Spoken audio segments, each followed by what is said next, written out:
Welcome to Alpha Recap, your quick aftermarket wrap of what mattered today.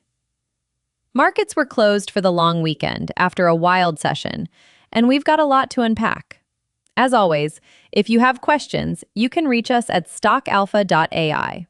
So, what really stands out here is the mix of renewed AI interest in big tech, structural market innovation from exchanges, and just explosive microcap action into the close.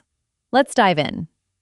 Great to be here. Thanks for having me. All right, hit me with the big picture headlines. What set the tone? Two main threads dominated.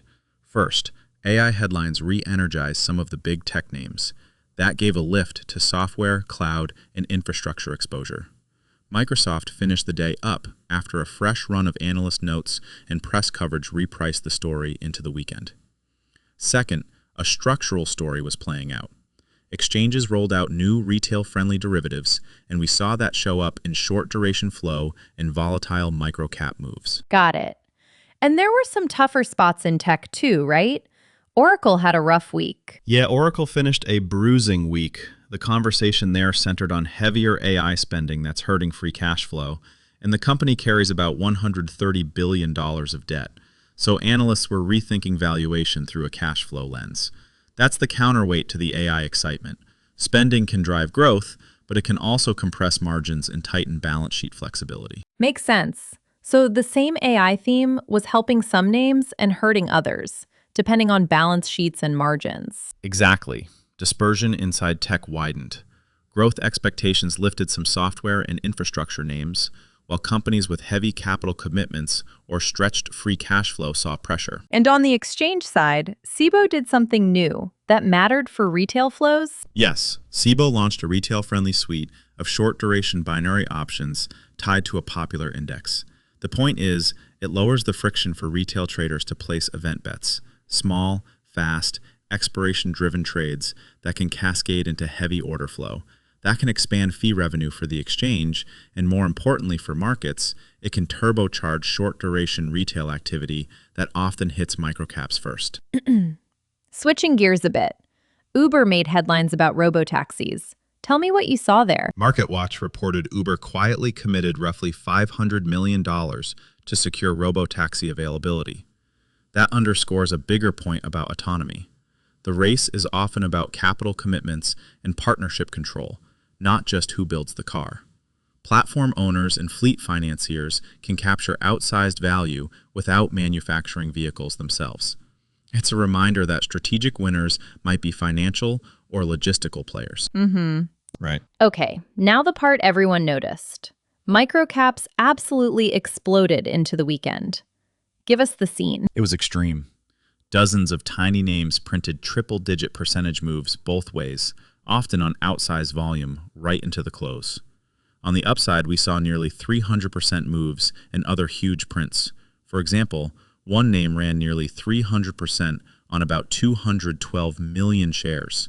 Another jumped about 100% on about 315 million shares. And a couple printed gains of about 250% and about 98% on tens to hundreds of millions of shares. On the downside, several names collapsed. One fell about 88% on about 18 million shares. Another dropped about 87% on about 643,000 shares. And several ticked towards zero. Not a great day for anyone trying to manage liquidity in tiny names. Wow, why did that happen?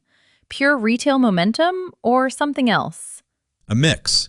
Patterns suggest retail momentum drove a lot of the rallies.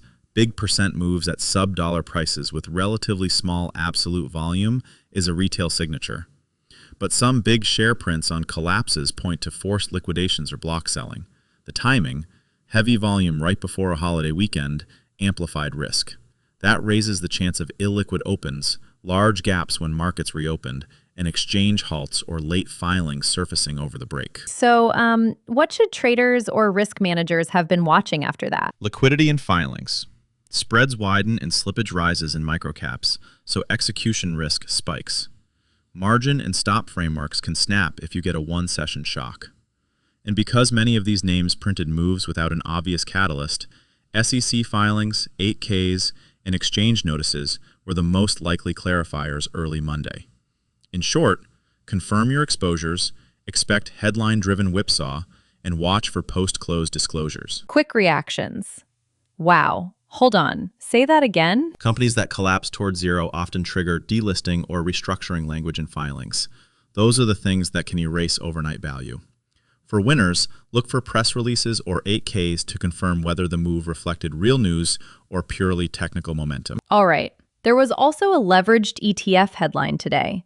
Semiconductor inverse exposure saw a big swing? Yes, the leveraged semiconductor inverse exchange-traded fund fell about 11% on very heavy volume, roughly 767 million shares traded.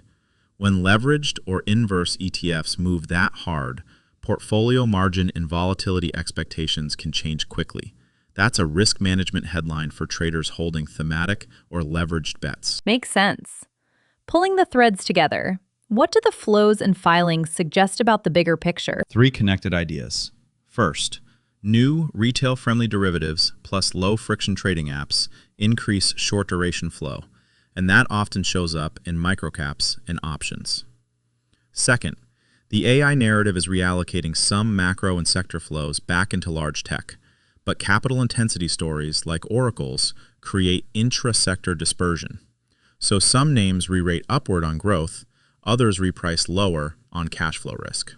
Third, big capital commitments in robo-taxis and logistics shift where value accrues, often to platform owners and financiers rather than manufacturers. What are the specific things to watch as markets reopen? Look for 5 things early next week.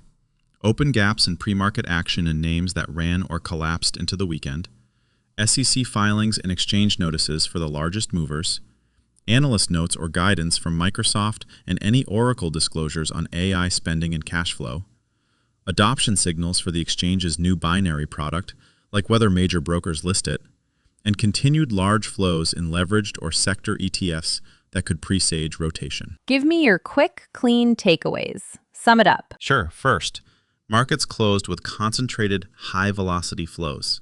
AI buoyed big tech, but capital intensity and cash flow stress created winners and losers inside the sector. Second, exchange innovation lowered the barrier for short-duration retail bets, and that likely amplified microcap volatility. Third, heavy trading into a holiday increases overnight event risk. Expect gaps, halts, and filings to clarify. Fourth, for allocators, cash flow and balance sheet quality were the day's differentiators, not just growth slogans. And fifth, monitor filings and exchange notices first thing Monday. They will probably explain, constrain, or reverse today's extreme moves. Honestly, I was a bit surprised by how many names printed triple-digit moves. Yeah, that tracks. Same here. The plumbing of derivatives and retail access is changing the velocity of these moves. So risk management matters more than ever. Before we go, quick legal note for listeners. This discussion is for informational purposes only. It does not constitute personalized investment advice or a recommendation to buy, sell, or hold any security. Analysts note trends and data, but this is not a substitute for your own research or a licensed advisor. Great. Final reminder, if you have questions about anything we covered today, head to stockalpha.ai, where you can ask us directly and we'll answer live. For more market analysis and insights, visit stockalpha.ai. Thanks for listening to Alpha Recap. We'll be back after the market opens with follow-ups on filings and any breaking headlines. Take care and enjoy the weekend.